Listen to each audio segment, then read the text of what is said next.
યુટીયુ હાય હાય યુટીયુ હાય હાય યુટીયુ હાય હાય।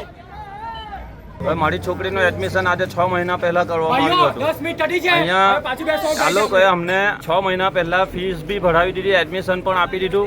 હવે આજે છોકરીને એલસી આપી દીધું એ લોકોએ કે અંદર કહી દીધું કે ભાઈ તમારી છોકરીનું એલસી આપવામાં આવે છે એમ કે। તો અમે પૂછ્યું કે શું કારણ તે કે અમારા પર મેરિટમાં તમારી છોકરીનું નામ નહીં મળે। જે દિવસે અમે એડમિશન કરાવવા આવેલા તે માટે એમણે અમને હા પાડી દીધું કે એડમિશન તમારું થઈ ચૂકેલું છે એમ કે। હવે એટલા ના પાડે છે। હવે અહીંયા 118 સીટ છે અહીંયા, એ લોકોએ 150 છોકરાઓને એડમિશન આપ્યું। હવે અમારી છોકરીનો નંબર તો ત્રીજો હતો। હવે પાછળ આવવાવાળા છોકરાઓને 118 પછી જે છોકરાઓને એડમિશન આપ્યું એના પછી એ લોકોએ 2 લાખ રૂપિયા ડોનેશન લીધેલું છે ને અમારા છોકરાઓને એ લોકોએ એલસી આપી દીધું 40 છોકરાઓને।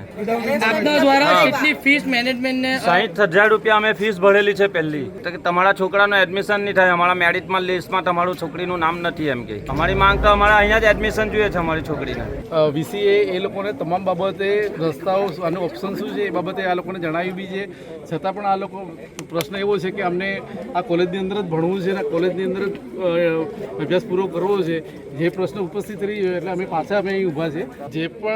જે પણ ઇસ્યુ થયો હશે એ બાબતે અમારા પોલિટિશિયનની અંદર કમ્પ્લેન આપવામાં આવશે, એની તપાસ પણ થશે અને જો જરૂર હશે એમાં ગુનો પણ દાખલ થવામાં આવશે।